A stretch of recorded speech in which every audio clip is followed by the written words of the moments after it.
The table drive function enables a single user to easily maneuver the table throughout the perioperative area for improved room turnover time and case setups. Ensure the STERIS OT 1100 or OT 1200 orthopedic surgical table is ready for drive operation as follows. First, ensure head section is level. Next, unplug table from facility power and verify table batteries are charged and table is on.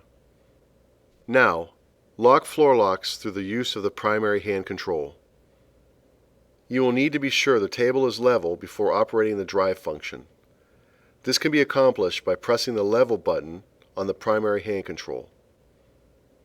In addition, the table's height must be 39 inches or lower. Height indicators are visible on the LED display and can be adjusted on the primary hand control. Next, verify leg spars are in storage position. Floor locks can now be unlocked. Be sure hand control is attached to the table side rail or head section center rail within easy reach of the operator. If all limits are met for the drive function, a blue light will be illuminated around the Enable Drive button located here at the headrest. If the blue light is lit, you may now press the Enable Drive button, which will lower the drive wheel onto the floor.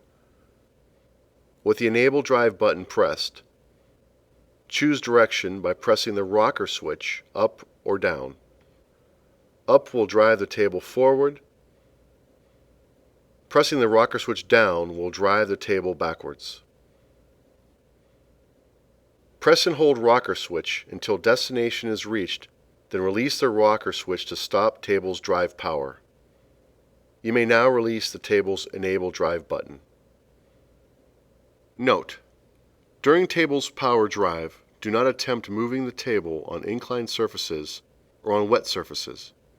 In addition, the table is not designed for patient transport.